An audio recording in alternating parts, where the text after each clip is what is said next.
sudah statusnya Teddy ini sudah dengan laporan Rizky Febian ini sudah naik jadi tersangka Hani. Itu perkapan dan seperti apa sih? Kemarin kami mendapat panggilan dari Polda Jabar. Memang statusnya itu sebentar, saya kan ini lagi datanya nih, lagi saya cari dulu. Jadi intinya, bentar Mbak, di sini ada ya. Sambil saya buka file ya Mbak ya. Jadi kemarin itu hari Senin, saya mendampingi Pak Teddy di Polda Jabar untuk BAI, BAP sebagai tersangka itu hari Senin, tanggal 22 Agustus.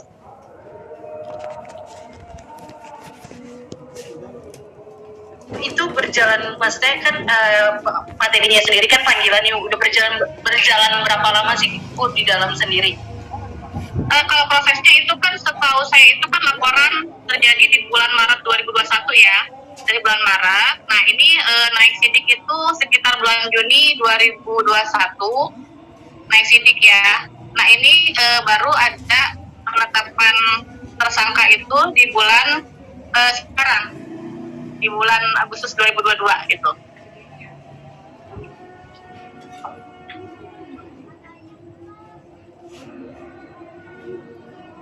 Nanti saya sambil ini juga ya Mbak ya, sambil ini berkas ya. Soalnya ini saya ini lagi print surat panggilannya. Jadi di panggilan itu, jadi dulu kan ketika LP itu kan terkait 2 objek ya, terkait uang 5 miliar dan mobil Kijang Innova.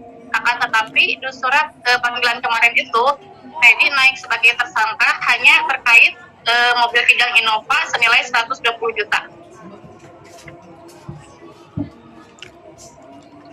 Mbak, yang kemarin di posisi Pak Teddy sebagai tersangka itu karena dugaan penggelapan satu buah mobil Kijang Innova dengan harga kurang lebih 120 juta, di mana pada saat penjualan tanpa izin dari Rizky Febian.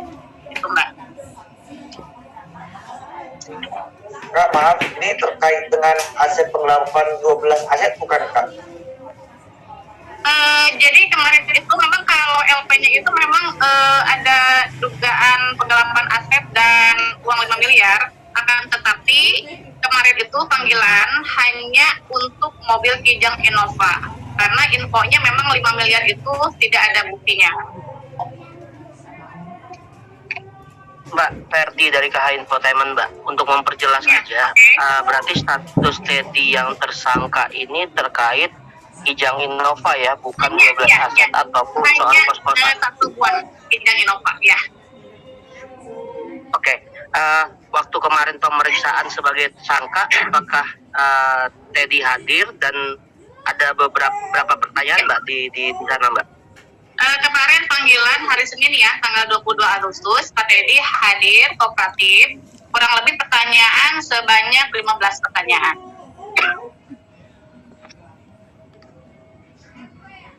Oke, lalu terkait laporan Rizky Febian yang soal kos-kosan itu bagaimana ya Mbak? Kalau kos-kosan info ya dari penyidik kemarin, kalau kos-kosan sampai saat ini belum ada buktinya, tidak terbukti kos-kosan. Jadi kemarin itu nanti saya tunjukin ya surat panggilannya ya. Jadi di panggilan itu LP yang sama di yang tahun kemarin, LP dengan kos-kosan dengan yang 85 miliar, akan tetapi untuk LP yang kemarin itu yang hanya mampu naik itu hanya Kijang Innova.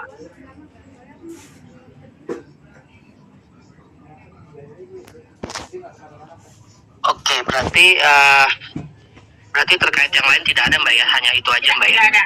Ya, tidak ada. Jadi kemarin itu pada saat BAP itu fokusnya kepada dugaan penggelapan Kijang Innova gitu.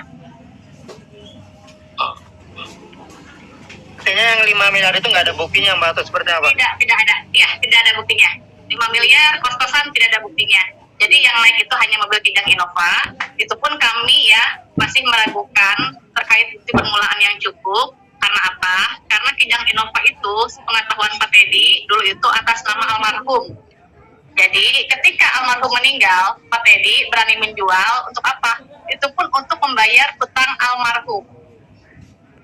Oke, saya garis bawahi Mbak, untuk membayar utang almarhum berarti boleh diberitahukan almarhumah ini memiliki utang sebesar berapa ya Mbak totalnya ya selama hidup dengan Teddy? Ke Bang Panin, almarhum mempunyai utang kurang lebih 115 juta. Untuk penjualan mobil Kijang Innova itu sebesar 120 juta. Oke Mbak, penjualan mobil Innova untuk membayar utang almarhumah ya. Ya. Kalau bicara harta benda milik almarhumah atau seseorang yang sudah meninggal itu kan pasti aja ada wasiat ya Mbak ya? Wasiat ketika itu dibuat sebelum meninggal ya, itu ada wasiat. Tapi almarhum tidak ada wasiat sama sekali ketika meninggal.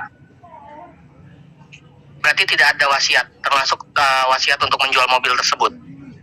Menjual mobil tidak ada. Oke. Ini kan sudah almarhumah Mbak ya. Jadi kalau dari segi hukum sendiri terkait penjualan barang itu kan harus ada kuasa Mbak ya. Karena ini kan mobil atas nama almarhumah Mbak. Almarhum, iya. Ya, jadi gini Mbak, gini Mas. Jadi kalau misalkan kita lari kepada kompilasi hukum Islam, itu adalah kewajiban dari ahli waris semua terhadap pewaris yang meninggal dunia.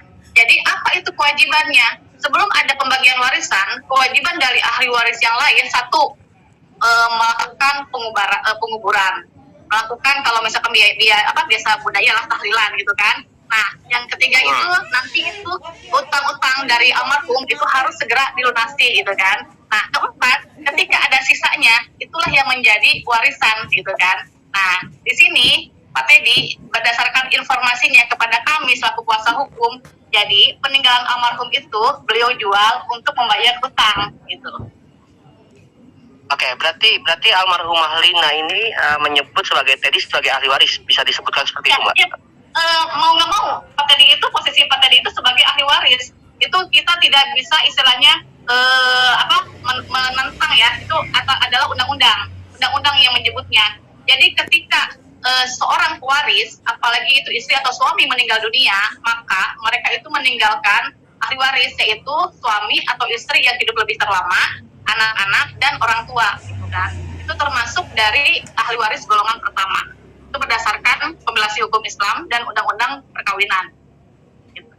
Jadi perlu saya garis bawahi, tapi kan di sini ya. Perlu saya garis bawahi, Pak Teddy di sini bukan cerai hidup ya. Ini kita perlu garis bawahi. Pak Teddy di sini dengan almarhum bukan cerai hidup, akan tetapi cerai mati. Ketika cerai mati, otomatis almarhum meninggalkan ahli waris. Jadi itu termasuk Pak Teddy sebagai ahli waris dan Dede Bintang gitu kan. Gitu. Beda halnya dengan cerai hidup. Kalau cerai hidup, ketika masing-masing pasangan mempunyai harta bersama, ketika cerai hidup, hartanya atau asetnya kembali kepada kepemilikan masing-masing gitu. Oke, itu tapi kan di sini yang Rizky bicara Febian hukum ya. sebagai anak, Mbak. Ya, betul. Tapi ini kan di sini ada Rizky Febian sebagai anak juga, Mbak, yang bisa disebut sebagai ahli waris juga, Mbak. Oke, sebagai ahli waris, tapi perlu digarisbawahi sebelum yang namanya ditentukan ahli waris, sebelum ditentukan mana bagian warisannya, terlebih dahulu kewajiban dari seluruh ahli waris untuk melakukan penguburan, tahlilan, termasuk melunasi utang piutang dari almarhum ketika masih hidup. Itu adalah kewajiban yang utama dari seluruh ahli waris. Gitu. Jangan fokus kepada piutangnya, jangan fokus kepada warisannya, akan tetapi utangnya tidak dipenuhi, gitu kan? Ya betul, saya tidak fokus kepada utang. Iya betul, ya? Saya tidak fokus kepada hutang almarhumah atau apapun ya Mbak ya. Tapi kan di sini ada Rizky Febian sebagai anak juga yang disebutkan sebagai ahli waris gitu kan. Itu yang pertama. Ini statement dari saya Mbak ya. Oke, lalu berarti Teddy tidak ada komunikasi dengan Rizky Febian terkait penjualan mobil tersebut karena secara garis turunan Rizky Febian juga berhak sebagai anak karena ahli waris juga gitu kan Mbak. Sekarang gini aja, penuhi dulu legal standingnya di sini, penuhi dulu lah legal standingnya. Kalau memang dia merasa sebagai ahli waris dari almarhum, ya buat dulu penetapan ahli waris, gitu kan? Penetapan dulu dibuat di pengadilan agama, penetapan dulu siapa ahli waris dari almarhum dan harta warisannya apa saja, gitu kan?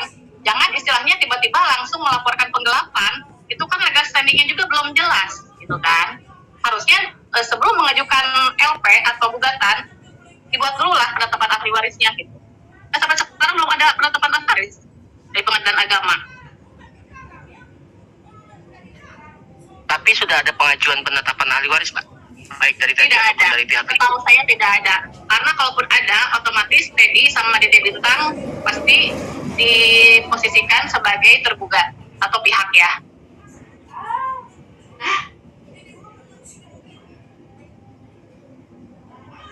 Next yang lain.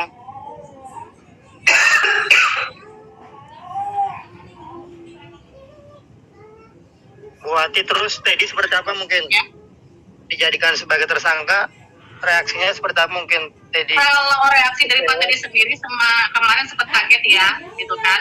Kok dia istilahnya yang awalnya berniat baik, gitu kan, untuk melunasi hutang almarhum, akan tetapi niat baiknya kok akhirnya dianggap itikat buruk, gitu kan. Jadi beliau itu sebetulnya, jadi kalau bisa flashback ya, beliau itu menyesal. Kalau begitu ngapain saya jual Kijang Innova untuk membayar hutang almarhum?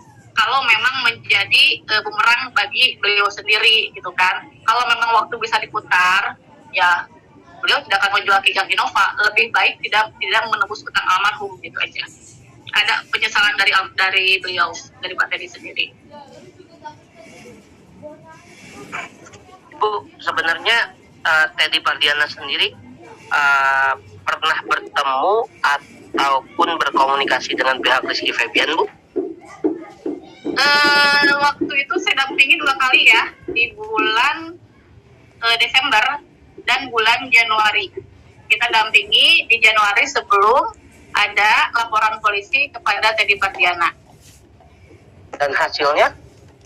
Hasilnya pada saat pertemuan mediasi terakhir di Januari 2021, sebetulnya itu sudah mengerucut akan ada titik temu gitu kan. Jadi waktu itu Pak Teddy itu akan bukan mengembalikan lah istilahnya, kalau memang pihak Rizky ingin meminta kos-kosan ya silahkan, Pak Teddy akan memberikan kos-kosan, tapi dengan syarat Pak Teddy minta kompensasi sebesar 500 juta dan Pak Teddy akan melepaskan haknya sebagai ahli waris.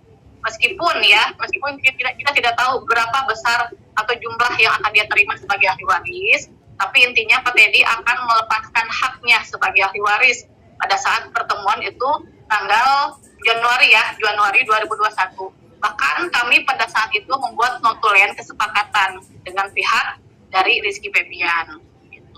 Akan tetapi di bulan Februari Maret entah kenapa akhirnya diajukanlah laporan polisi di Polda Jabar. Gitu. Berarti pertemuan itu tidak menemui hasil atau hanya menemui jalan pertemuan itu ada kesepakatan akan dilakukan pertemuan kembali.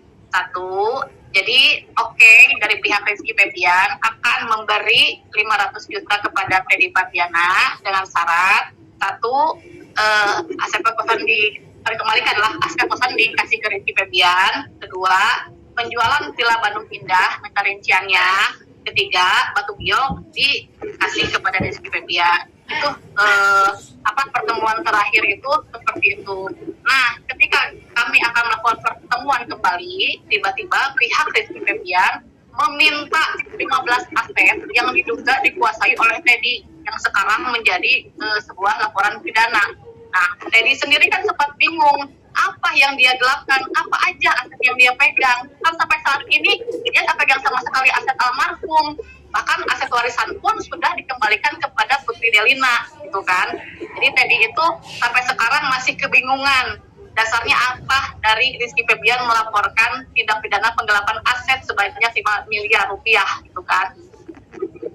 Nah, kami juga agak sedikit kecewa dengan somasi dari pihak mereka yang tadinya waktu itu mau mengerucut, akhirnya jadi melebar kembali, gitu kan. Ya akhirnya sampai saat ini pun kami tidak ada komunikasi dengan kuasa hukum dari pihak mereka. Oke Bu, saya garis bawahi Bu ya, berarti pertemuan di Januari 2021 itu tidak memiliki hasil, bisa disebutkan seperti itu Bu ya? Sebetulnya kalau memang waktu itu ditindaklanjuti dengan pertemuan selanjutnya, ya bisa saja itu ada hasilnya, gitu kan. Nah, saya juga nggak tahu, jadi berantakan akhirnya mediasi waktu itu. Ya bisa disebutkan tidak ada hasil kan sampai saat ini atau tidak dijalankan pertemuan yang akhirnya melaporkan pidana di Polda Jabar. Oke, lalu bagaimana dengan nasib aset-aset tersebut, Bu? Karena kan sesuai dengan isi perjanjian itu ada kos-kosan, ada batu giok, ada yang Nah, lain-lain. jadi Itu bagaimana nasibnya? yang kami belum buat perjanjian ya. Jadi gini notulen aja. Waktu itu kan mereka menyodorkan 15 aset yang dikuasai oleh Teddy Pardiana. Teddy waktu itu menyangkal karena tidak ada satupun aset yang dikuasai oleh Teddy Pardiana, gitu kan? Jadi menyangkal. Waktu itu yang dia pegang hanya sertifikat kos-kosan dan batu giok, gitu kan? Dan batu giok cuma 2 item ya, 2 aset yang dia pegang, batu giok sama sertifikat kos-kosan. Tapi sertifikat kos-kosan karena dia merasa waktu itu membeli, gitu kan? Teddy membeli juga sertifikat kos-kosan, akhirnya dia menahan sertifikat kos-kosan. Oke lah kalau memang kasarnya gini, kalau AIG kekeh yang kos-kosan, mau kos-kosan ya silahkan, tapi tolong dong kasih Om kompensasi karena Om itu waktu itu pernah mengeluarkan uang 1 miliar di kos-kosan itu, gitu kan? Nah, jadi pertemuan itu memang tidak terbukti bahwa Teddy menyimpan aset dari almarhum, gitu kan, yang 15 itu, gitu kan. Hanya saja waktu itu ada poin-poin penting, yaitu di pihak mereka meminta untuk aliran dana hasil penjualan Villa Bandung Indah sebesar 1,5 miliar. Nah, waktu itu Pak Teddy mau menyerahkan yang aliran dana yang pembelian 1,5 M itu, akhirnya keburu lapor di Polda Jabar, gitu. Akhirnya tidak adalah berarti pertemuan selanjutnya. Surat-surat kos-kosan Ya. berarti masih di Teddy, Bu, ya? Bisa disebut seperti itu ya? Sertifikat perjanjian jual beli, kwitansi sama PPHTB masih di Pak Teddy karena yang membeli kan Pak Teddy juga, atas nama Pak Teddy di sana keterangannya gitu.